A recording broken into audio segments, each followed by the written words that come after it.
super bruyant en fait. Il faut parler assez près du micro. Ouais. Alors.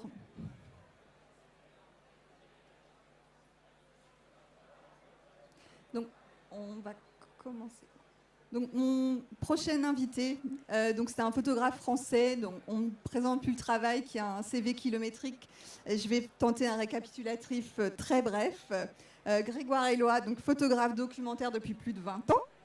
Tu as parcouru les pays d'Europe de l'Est et d'Asie centrale pour des projets au long cours sur l'héritage soviétique et les guerres du Sud-Caucase. Tu es membre du collectif de photographes Tendance Floue. Et tu t'attaches à collaborer avec la communauté scientifique sur des projets liés à la science de la matière. Et depuis 2015, tu t'intéresses aussi de très près à notre rapport à l'environnement, à la nature, des thématiques que tu explores aussi pendant de longues résidences immersives en milieu naturel, pendant lesquelles tu expérimentes aussi beaucoup avec différents processus de production de l'image argentique et numérique. Donc, tu es lauréat du prix Niepce Jean d'Image en 2021. Tu as publié plus d'une dizaine d'ouvrages, dont tu viens de sortir 2 nouveaux livres, Aster chez RVB Books et Omalo chez The Eyes. Donc, vu le temps très court qui nous est imparti, et aussi parce que c'est The Eyes, nous allons parler d'Omalo. Donc, pour cet ouvrage, tu es retourné sur un territoire que tu connais assez bien, donc, qui est la Géorgie, dans le cadre d'une résidence au long cours pour le festival de photographie de Tbilissi. Et donc, de manière un peu surprenante pour moi aussi, tu as décidé d'expérimenter avec un procédé assez historique, celui du photogramme, que tu as renommé géorgigramme pour l'occasion. Donc, pourquoi ce choix, cette forme de retour aux sources avec ce médium? Est-ce que c'est une décision aussi que tu as prise par rapport à l'environnement dans lequel tu te trouvais? En fait, oui, le projet se passe en Touchétie, qui est un pays, une région de la Géorgie qui est au nord de la Géorgie, qui est un endroit assez inaccessible, est totalement fermé l'hiver, à la frontière avec la Russie, le Daghestan. Donc c'est un endroit où vous n'accédez l'hiver qu'avec l'hélicoptère de l'armée et où subsistent quelques personnes qui restent là l'hiver, seules, parfois 1 ou 2 personnes par village. Et donc j'ai passé plusieurs séjours en Touchétie. Le dernier, c'était donc cet hiver, l'hiver 2020, où très vite, en fait, on épuise le motif photographique. C'est-à-dire on est face à des très grands paysages qu'on photographie, on fait des portraits. Et puis très vite, on se dit, mais qu'est-ce que je peux faire de plus pour rentrer dans l'intimité du paysage? Comment est-ce que je fais pour rentrer dans l'épaisseur du paysage? Donc c'est une technique que je développe par ailleurs dans mes projets, c'est d'essayer de modifier la façon dont je fais ma photographie et même comment moi je me déplace dans le paysage. Je me suis dit, si j'y vais par exemple la nuit, je vais voir le paysage autrement. Donc c'est une façon de rentrer encore une fois dans l'intimité. Et de fil en aiguille, j'avais une pochette de papier argentique 24-30 pour faire des tirages sur place, par contact sur l'écran d'ordinateur. Et j'ai emmené mon papier photographique en promenade, la nuit, pour faire du photogramme en extérieur. C'est pour ça que j'appelle ça des géorgigrammes. C'est que normalement, la pratique du photogramme, c'est en laboratoire, à partir de choses qui sont à portée de main sur la table. Là, c'est à même le paysage, dans le paysage, sans prélever rien au paysage. Et c'est voilà, une empreinte in situ. Donc il faut le faire la nuit, sinon le papier il est forcément voilé. Et puis quand vous sortez le papier de la pochette, vous devez mettre votre lampe frontale sur rouge pour pas que ça endommage le papier. Et donc vous êtes dans une espèce de bulle comme ça, dans l'obscurité, dans la nature, avec une lumière rouge. Et c'est là que vous allez produire votre photogramme. Donc ça met en condition et ça permet de voir le paysage autrement. Mais dans la série, tu places volontairement plusieurs perspectives, si j'ai bien compris. Donc il y a l'image elle-même et puis il y a la prise de vue. Donc c'est aussi ce que je ressens un peu dans ton travail, c'est que tu t'es beaucoup échappé de la photographie documentaire et que tu es quand même sur tes ouvrages plus récents, dans des formes d'expérimentation avec les processus, avec l'image en elle-même. Est-ce que tu as ressenti aussi des limites au médium qui est quand même finalement assez pauvre du photogramme pendant cette résidence? J'ai vu surtout les limites de la photographie. C'est pour ça que j'ai voulu faire du photogramme. C'est que je me suis dit, un très beau paysage de montagne, ça raconte quoi finalement? C'est de l'anti-drone. Voilà. Le truc typique de la vidéo drone, de ce très beau paysage de montagne, etc., qu'on adore, mais qui est très répétitif, bah là c'est l'anti-drone, c'est la petite herbe. Et pour moi c'est documentaire, c'est-à-dire que ça montre à une autre échelle un paysage. C'est un rendu peut-être un peu plastique, un peu abstrait, mais c'est documentaire, c'est du réel pour moi. Ce qu'il faut aussi voir, c'est que on va le voir sur ces deux images, celle-là et celle d'après, c'est que le photogramme est exposé à la lumière du flash de l'appareil photo.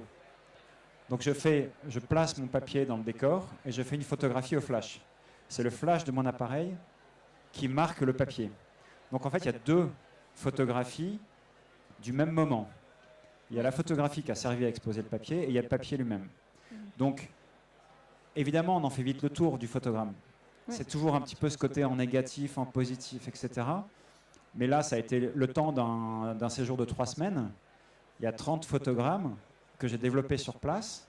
Et quand je suis revenu après 3 semaines de séjour, j'avais ma pochette, tous mes papiers étaient exposés, révélés, et tout vient de là-haut. C'est des exemplaires uniques, c'est pas reproductible. Donc il y a ce côté vraiment, l'idée de l'empreinte. J'emprunte au paysage quelque chose que je ne peux pas reproduire. Et c'est aussi, pour la petite histoire, des photogrammes qui sont collectionnés maintenant au musée Niepce. Donc l'idée du livre, c'est aussi de rendre compte de cet ensemble de photogrammes qui ne sont plus en ma possession, qui sont conservés dans un musée. Et en fait, donc, je le disais auparavant, tu travailles maintenant énormément par rapport à notre rapport à l'environnement, l'écologie, c'est des sujets qui vraiment auxquels tu es très sensible. Et je voulais savoir, donc, est-ce que tu as considéré le photogramme aussi comme une forme de réflexion et peut-être aussi même d'engagement, sans aller dans des formes politiques, mais autour des moyens et la vitesse de production de l'image à l'heure actuelle, ou ça ne faisait pas du tout partie de tes préoccupations? En fait, c'était plus l'idée de me reconnecter à de l'insignifiant. Je pense que notre rapport à l'écologie, les grands discours sur il faut sauver la planète, la fonte des glaciers, toutes ces grands dictons, ces grandes paroles, nous aident pas. Ça aide à s'informer, mais individuellement, je pense que la meilleure chose qu'on ait à faire, c'est de se rapprocher le plus possible de la matière, le plus possible de l'insignifiant, parce que ça part de là. Donc c'est ça, que ce soit une herbe, un morceau de glaçon, d'aller marcher en montagne, d'aller voir un glacier par soi-même, de fatiguer le corps, etc. Pardon, c'est une expérience qui doit être vécue. Et plus on se met à quatre pattes sur un petit morceau de roche, comme le font les scientifiques, ils se mettent à quatre pattes, ils sont capables de lire la roche. Nous, on n'est plus capable de lire la roche. On n'est plus capable de nommer un oiseau qui va chanter le matin. Et je pense qu'il faut qu'on passe par là pour qu'on se change nous-mêmes, qu'on se réapproprie cette sensibilité, reconnecte.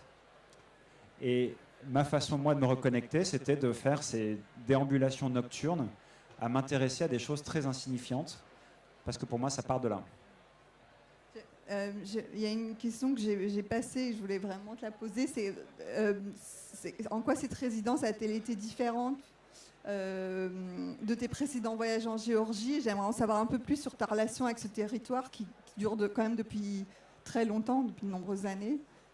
En fait, j'ai commencé par un sujet sur les réfugiés, les déplacés des conflits du Sud-Caucase, donc Abkhazie, Ossétie du Sud, et des conflits qui depuis, donc ça c'était au début des années 90, moi j'ai fait un sujet en 2006 avec Nestan Nijaradze qui est présente parmi nous, qui est directrice du festival de photos de Tbilissi, grâce à qui j'ai fait ce travail, et avec qui nous avions travaillé en 2006 sur la problématique des déplacés en Géorgie. Donc c'était par l'angle photojournalistique et l'angle humain et témoignage des situations dramatiques de l'humain là-bas. Et je suis revenu après tant d'années, donc 14 ans, avec l'idée de revenir avec un autre regard, un regard plus de contemplation sur ce pays qui est magnifique, des montagnes qui font rêver tous les Géorgiens. Les Géorgiens parlent tout le temps de leurs montagnes comme un trésor national. La Touchétie, c'est le royaume inaccessible. Tous les Géorgiens en parlent, même s'ils n'y vont pas, ils considèrent que c'est. Donc c'était une façon de me réapproprier ce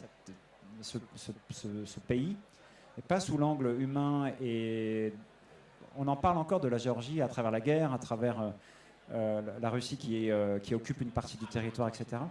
Mais plutôt sous l'angle environnement. Et c'est à l'invitation du photo festival de Tbilissi que j'ai pu faire ce travail. Merci. Et enfin, donc ça c'est un livre qui est publié en collaboration avec le musée Nicéphore Niepce. Alors, en fait, il y a un texte de Sylvain Besson, qui est conservateur, directeur des collections du musée Niepce, puisque c'est à travers lui que l'acquisition s'est faite, l'acquisition des photogrammes originaux. Donc, on l'a invité à faire un texte.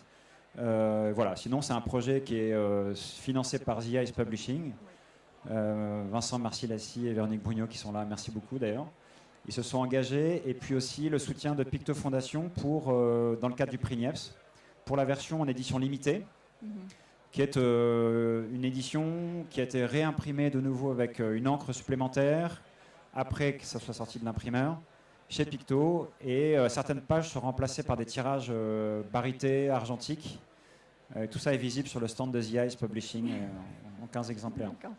Je voulais juste avoir une dernière question. Cet ouvrage, parce que tu en as plusieurs qui sortent en même temps, comment tu le places par rapport toute cette production En fait, c'est assez intéressant parce que pour moi, un livre, ça permet de figer, de cristalliser un projet ou une idée. Là, c'est une idée très simple, finalement. C'est un projet très court, mais c'est très bien de l'avoir sous forme de livre parce que c'est comme un puzzle. C'est-à-dire que l'autre livre auquel peut-être tu fais référence, et donc le livre chez RVB Books, c'est des images satellites que j'ai récupérées de glaciologues. Donc c'est une échelle qui est complètement à l'inverse de ça. Ça fait partie d'une trilogie. C'est le dernier d'une trilogie. Oui, sur la science de la matière. Et en fait, la photo satellite des glaciers, des photogrammes de petites herbes en Géorgie, pour moi, c'est un ensemble. C'est des pièces d'un puzzle. À terme, le puzzle sera complet. Et les pièces du puzzle, c'est les livres. Ok. Bon, merci beaucoup, Grégoire. Merci à toi, Amélie. Tu as une signature ou des signatures cette semaine? Alors, il y a... à 16h, donc la signature de Omalo sur le stand de The Ice Publishing, et puis à 15h, la signature de Aster sur le stand de RVB Books, que je vous recommande parce que c'est un autre éditeur exceptionnel. Oui, tout à fait. Est-ce que quelqu'un a une question pour Grégoire Éloy avant la fin de cet entretien?